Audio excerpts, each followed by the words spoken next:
Good morning students. Today we shall be starting with a new topic of pharmaceutical management.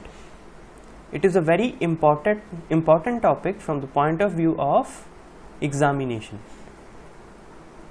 Many times it has been repeated in long questions, so kindly prepare it effectively as it can help you to score good marks. So what is pharmaceutical management?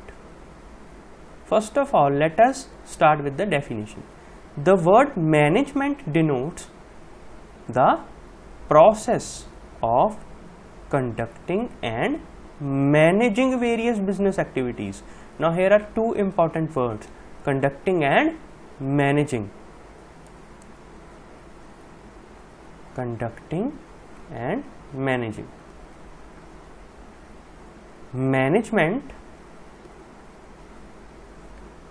is forecasting, planning, organizing, commanding and coordinating and controlling the activity to be done. So what is in conducting? In case of conducting, all the parameters of planning, organizing comes, and in case of managing, the parameters of coordinating, controlling and directing the staff members come. So it is a whole process, not a single one.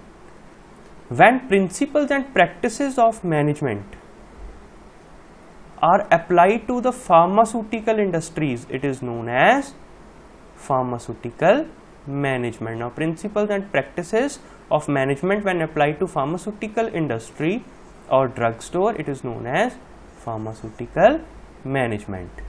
Now what are the various principles and practices of the family? Students, management is a very broad aspect, so we first have to understand the various principles and practices of it. To understand the principles, we will have to understand first of all the levels of management. What are various levels of management? Now here is a pyramid structure of various levels of management. Just see, all of you are familiar with this figure of pyramid. The lowest is the lower or operating level management. The middle comes the middle level management, and above all is the top level management. Now what kind of personals are engaged in lower level management? These are foremen here mentioned, supervisors or workers. In the middle level management, the departmental managers such as production, sales, personnel and finance, they all come in the middle level management. And what are the top level managers? These are the board of directors, managing directors of the companies, general managers or executive committees. These are handling the, or these are the owners of the organization, the top level management officers. So what are the various functions of all the levels of management? We shall be starting from the top level management. Now we all know that in the top level management, the board of directors, CEOs, managing directors of the companies come. So what type of functions they do perform? First is they lay down the objectives and policies. And policies regarding what? Regarding the activities to be done, means regarding the aim to be achieved. For example, a company is setting an aim of increasing their turnover by 10% from the previous year. So these types of policies or objectives which are broad in nature are generally designed by top level management. They also appoint the middle level officers such as departmental managers, and they issues the guidelines to the heads of department, to these officers. They also issue the guidelines how to achieve the given target. Now what does the function middle level management performs? The middle level management act as a link between top level and lower level. It is a connection or a connecting link that helps to transfer the objectives laid down by the top level and how to execute them at the lower level. This is the function of middle level management. They generally give the guidelines or issue the orders to the lower level officers such as supervisors, workers or foremen, so that they can achieve the smaller goals in order to achieve the main aim of the company. Now what are the functions that the lower level management does? Now the lower level management generally works on day-to-day basis. So they plan out the day-to-day work. They plan out daily work, what is done on every day. They also supervise and guide the workers, guiding the workers.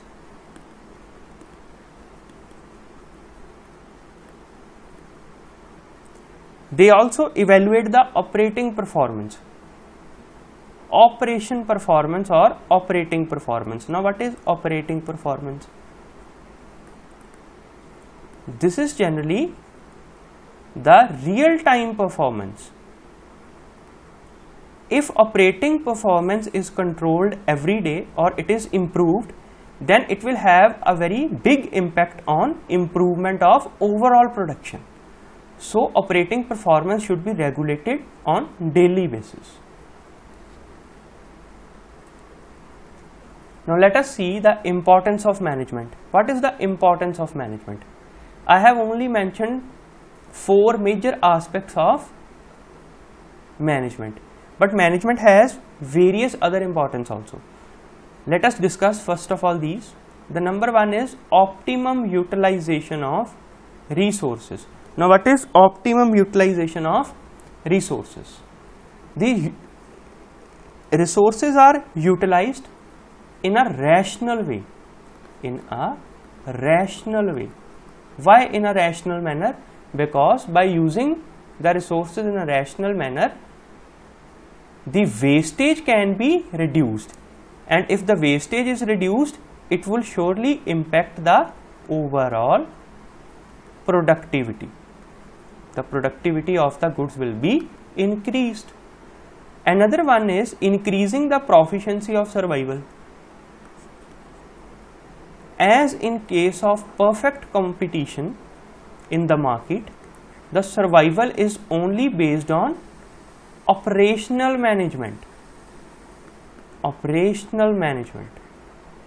The operational management undoubtedly increases the proficiency of survival and also creates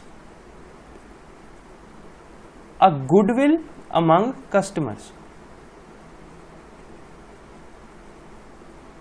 Another function is it reduces the cost of production, see here, and increases the output. By the methods of operational management, the production cost can be reduced. So how this production cost can be reduced? This can be reduced by eliminating the factors of wastage. There are various factors which are causing wastage. So by eliminating them, the production cost can be reduced, and this will surely help to increase the output of the company. And there are many ancillary factors which are also referred to be cross-functional applications, such as it helps to maintain the discipline. Management and effective management helps to maintain the discipline, and by maintaining the discipline, what can be done? By maintaining the discipline, desired results can be achieved. It also helps to design new products by adopting new technologies or techniques and to give maximum satisfaction to consumers and society. Cross-functional application involves updating the technical aspects. The technical aspects are need to be updated because some machinery or production line sometimes becomes obsolete due to advent of new technology. So by removing these obsolete machinery and getting the latest technology will surely help to increase the production and output of the company.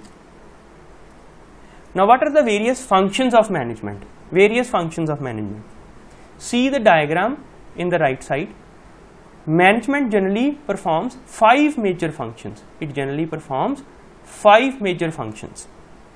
Number 1 is planning. Number 2 is organizing. Number 3 is staffing. Number 4 is directing, and number 5 is controlling. Sometimes another function is also enlisted, that is coordinating.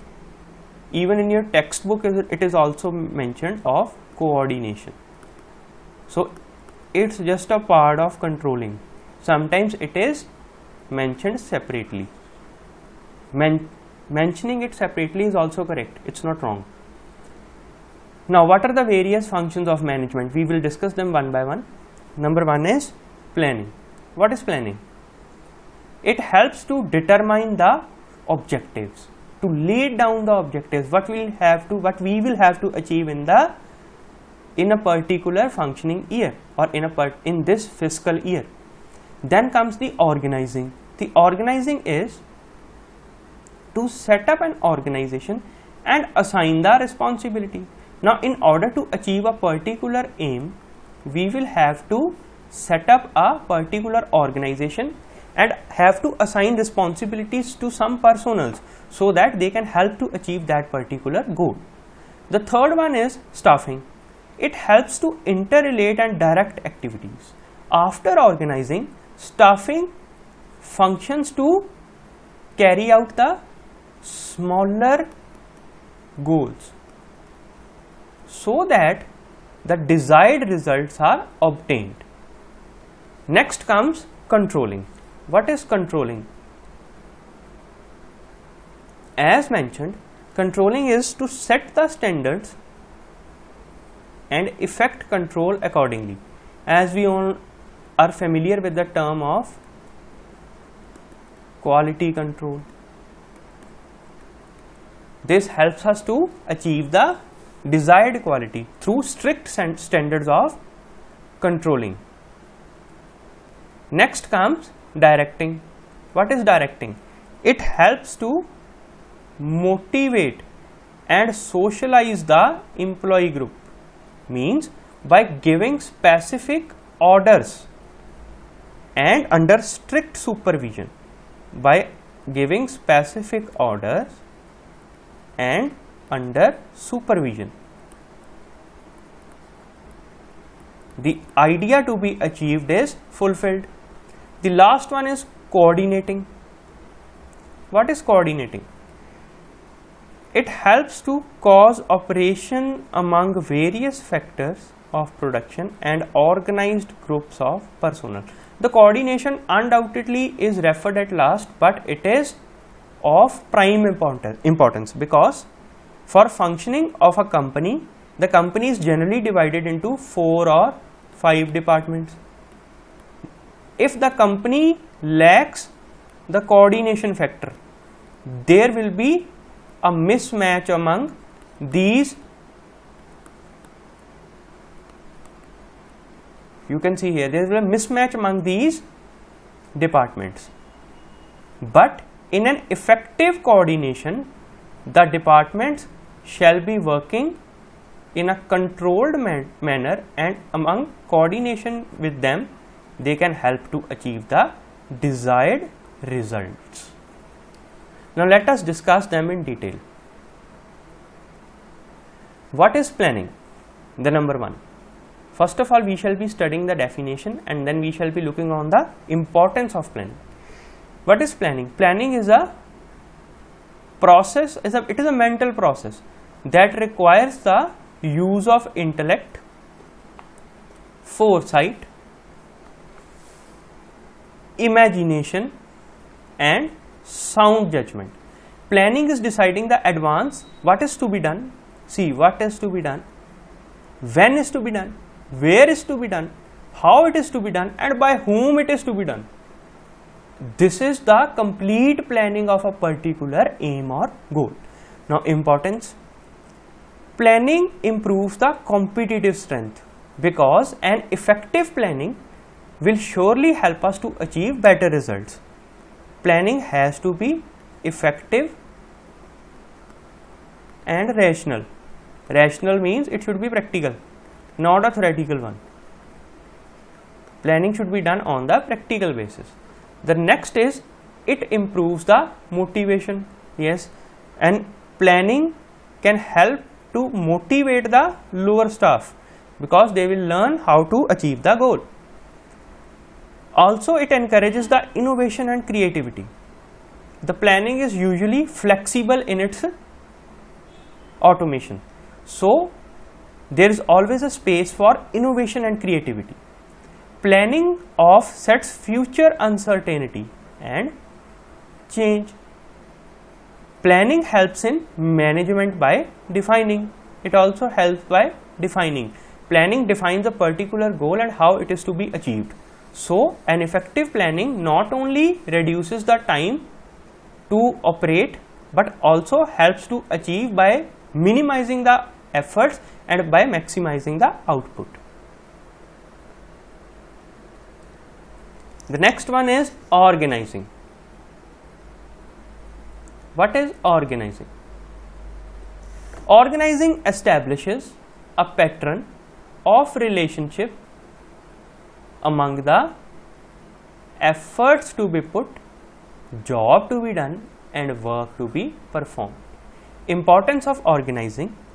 An effective division of work between personnel selected to do a particular job is foremost function of organizing. It solely depends upon division of work. How is work divided? Because if there is an overload of work on a particular employee, no doubt its efficiency will decrease, but also time to achieve goal will also increase. So, an effective organizing eliminates these kind of things and help to distribute the work in a proper manner so that the person with correct efficiency and correct knowledge should do a particular assignment and help to achieve a common goal. The next one is establishment of interrelationships between jobs, duties, responsibilities and an authority either in formal or an informal way. Individuals do the assigned jobs, whether an individual or a group of individuals is doing the assigned duties and carrying out the responsibilities in accordance with the instructions or not. Thus, it also helps to keep a check. This point explains that organizing helps to keep a check on workers, that whether they are performing their assigned duties and responsibilities in a correct manner, or either they are not having proper training due to which they are lacking in some kind of skill. So, a proper organizing will help to eliminate such factors and will help to keep a check on workers. It also ensures higher degree of efficiency as the worker gets instruction from experts. Organizing help the workers to increase their efficiency by getting the knowledge from experts in that particular field. Now, the next one is staffing. What is staffing? Staffing is a procurement of efficient people. It is the procurement of efficient people for the organization. It is a process of matching the jobs with the individuals. By means of staffing, the management not only recruits, selects, but trains the employees also. It is a threefold aspect. The staffing involves, first of all, the recruitment. First of all, it involves the, here you can see, recruitment. From the recruitment, it selects the individuals that are particularly fit for a particular kind of work and then gives them professional training, because all the people entering our organization are raw hand and they need professional approach to understand the skills to be performed. Now what is the importance? Let us see the importance. Staffing injects life into the organization. It is the life of organization by providing the right person for every job or right person for right job. The effectiveness of directing and controlling the functions also depends on staffing. It means if the staffing is appropriate, the effectiveness and control will be better. The third one is staffing helps to build a healthy organization where the job performance and satisfaction for every employee is high, and by improving or improvising the satisfaction of employees, the company gets some extra benefits. It also gets some extra benefits. These helps to motivate the employees indirectly. It also functions as a source of indirect motivation, which helps to achieve better results. The next one is directing. Directing consists of process and techniques utilized in issuing instructions. Here it is an important point. It issues the instructions and making certain that operations are carried out as originally planned. In simple words, directing is guiding the subordinates in their work. Let us understand this. A task is to be performed just as mentioned here. A person has to move from first point to the sixth point. During this, the person has to cross the second, third, fourth, fifth and then sixth. This is known as effective directing. But if a person is not effectively directed, that means wrong directions or no directions are given, then a person will be first of all going to the third level, getting back to second, moving to third, going to fifth, getting back to fourth, again getting back to fifth, and then achieving the goal finally. See the number of steps. In the effective directing, the steps are 1. Here the steps are 1, 2, 3 and 4 and 5. It means in effective directing, only in 5 steps the desired result is achieved. But in case of no direction or inappropriate direction, see 1, 2, 3, 4, 5, 6, 7 and 8. In no direction case it is 8. So the desired results will be achieved in effective directions. Now what is the importance? The importance is it helps to schedule the work for its even and steady flow. See here, in an appropriate flow. It also helps to assign the work to different workers according to their abilities, to provide proper working environment to the workers, to provide leadership to the workers, to control the performance of the workers. It all depends upon effective directing. The next one is controlling. What is controlling? First we will have a look on definition. Control is a check, or it is a checking of the current performance against the predetermined standards contained in the plans with a view to ensure adequate progress and satisfactory performance. For example, if for a particular task 90 days were assigned, and effective controlling is checked throughout these 90 days so that the work is done approximately around the goal set. Perfect controlling will be if the work is done in 90 days. No doubt if the work is done either in 88 or 92 days, then also the goal is achieved. But if effective control is not done, the work may be carried out in 180 days, almost in double the time. This is not acceptable. Now what is controlling? Controlling is a forward looking process. It is always based on future. It is a dynamic process. Dynamic process means it is always in a state of working. It never becomes static. It never stands. Third is, it is a continuous process, because after achieving the desired result, controlling again starts to achieve further results. It is a operation based at all levels. It is depending on all levels of management.